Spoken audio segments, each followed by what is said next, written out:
Sangkuriang, asal Gunung Tangkuban Perahu.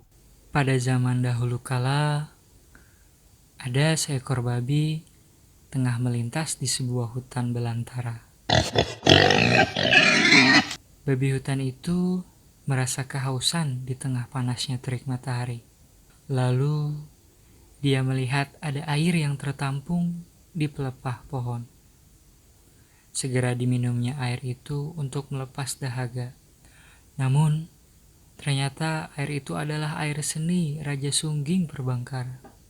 Karena kesaktian Raja Sungging Perbangkara, babi hutan itu pun mengandung setelah meminum air seni sang raja.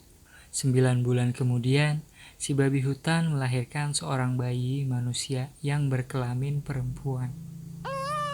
Sang raja pun mengetahui perihal kelahiran anak tersebut dan segera pergi ke hutan untuk mencari, lalu dibawa ke kerajaan dan memberinya nama Dayang Sumbi. Dayang Sumbi tumbuh menjadi perempuan yang sangat cantik wajahnya, sehingga banyak pria yang ingin menikahinya. Namun, semua itu ditolak Dayang Sumbi dengan halus. Mereka yang ditolak kemudian saling berperang satu sama lain untuk memperebutkan Dayang Sumbi. Dayang Sumbi sangat bersedih mengetahui kenyataan tersebut.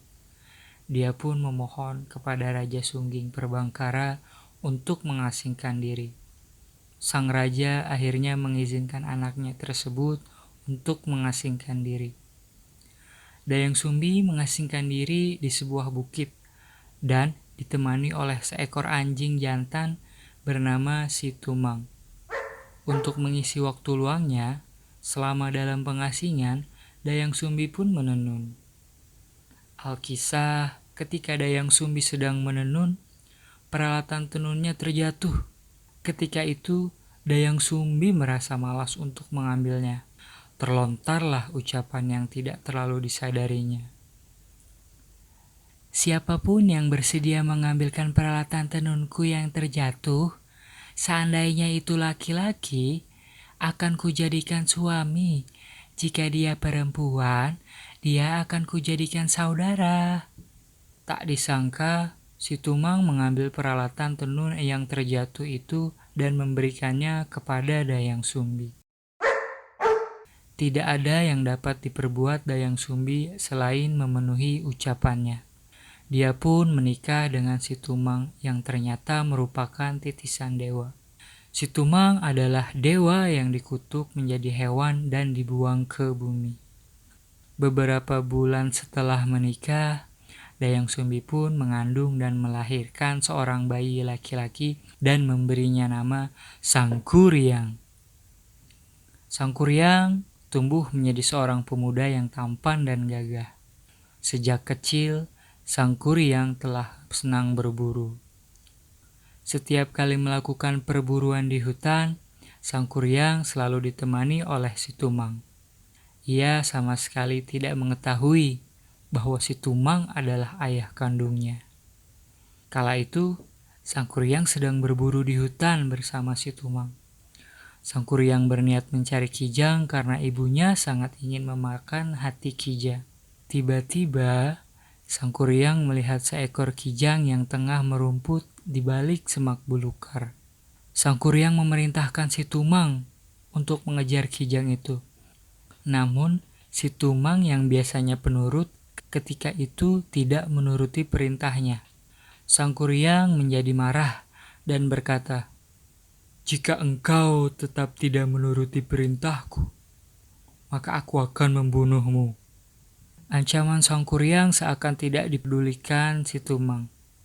Karena jengkel dan marah, Sangkuriang lantas membunuh si Tumang. Hati anjing itu diambilnya dan dibawanya pulang ke rumah. Sangkuriang memberikan hati si Tumang kepada ibunya untuk dimasak. Dayang Sumbi tidak tahu bahwa hati yang diberikan anaknya adalah hati suaminya. Dia kemudian memasak dan memakan hati itu. Maka tak terperikan amarah Dayang Sumbi kepada Sangkuriang ketika dia tahu hati yang dimakannya adalah hati si Tumang. Dia lalu mengambil gayung yang terbuat dari tempurung kelapa dan memukul kepala sang kuryang. Hingga kepala sang kuryang terluka. Sang kuryang sangat marah dan sakit hati dengan perlakuan ibunya itu. Menurutnya, ibunya lebih menyayangi si Tumang dibandingkan dirinya. Maka, tanpa pamit kepada ibunya, sang kuryang lantas pergi mengembara ke arah timur. Dayang Sumbi sangat menyesal setelah mengetahui anaknya telah pergi. Dia pun bertapa dan memohon ampun kepada para dewa atas kesalahannya. Para dewa mendengar permintaan Dayang Sumbi. Mereka menerima permintaan maaf itu dan mengaruniakan Dayang Sumbi kecantikan abadi. Ketika pergi mengembara, sang kuryang terus menambah kesaktiannya dengan berguru kepada orang-orang sakti yang ditemuinya selama pengembaraan. Bertahun-tahun sang kuryang mengembara, tanpa disadari dia kembali ke tempat di mana dia dahulu dilahirkan. Mereka dipertemukan kembali di hutan, namun tidak saling mengenal satu sama lain. Sang kuryang pun terpesona dengan kecantikan Dayang Sumbi, yang mana adalah ibunya sendiri. Begitupun Dayang Sumbi. Dia tidak menyadari bahwa pria gagah tersebut adalah anaknya sendiri. Karena saling jatuh cinta, mereka pun berencana untuk menikah. Sebelum pernikahan dilangsungkan, sang kuryang berniat untuk berburu. Dayang Sumbi membantu sang kuryang mengenakan penutup kepala.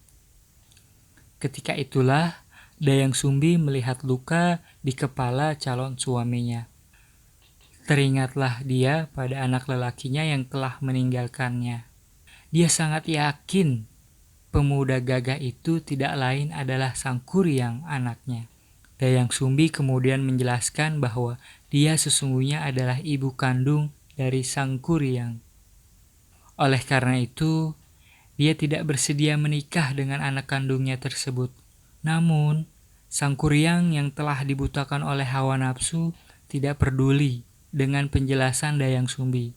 Dia tetap bersikeras akan menikahi Dayang Sumbi. Jika memang begitu kuat keinginanmu untuk menikahiku, aku mau engkau memenuhi satu permintaanku, kata Dayang Sumbi. Apa permintaan yang engkau kehendaki? Tantang sang kuryang. Dayang Sumbi mengajukan syarat yang sangat berat, yaitu dia ingin sungai Citarum dibendung untuk dibuat danau, dan di dalam danau itu ada perahu besar. Semua syarat itu harus dapat engkau selesaikan dalam waktu 1 malam sebelum pagi tiba, ucap Dayang Sumbi. Tanpa ragu, sang kuryang menyanggupi permintaan dari Dayang Sumbi. Baiklah, aku akan memenuhi permintaanmu. Sang kuryang segera bekerja mewujudkan permintaan Dayang Sumbi. Dia segera menebang pohon besar untuk dijadikan perahu. Cabang dan ranting pohon yang tidak dibutuhkannya ditumpukan. Tumpukan cabang dan ranting pohon itu kemudian berubah menjadi gunung burangrang. Begitu pula akar pohon itu kemudian berubah menjadi sebuah gunung yang bernama Gunung Bukit Tinggul. Perahu besar itu akhirnya selesai dibuat sang kuryang. Pemuda sakti itu lantas berniat membendung aliran sungai Citarum yang deras untuk dibuat sebuah danau. Sang kuryang kemudian memanggil para makhluk halus untuk membantunya mewujudkan permintaan Dayang Sumbi. Semua yang dilakukan sang kuryang diketahui oleh Dayang Sumbi. Dayang Sumbi mulai cemas ketika melihat permintaannya hampir terpenuhi.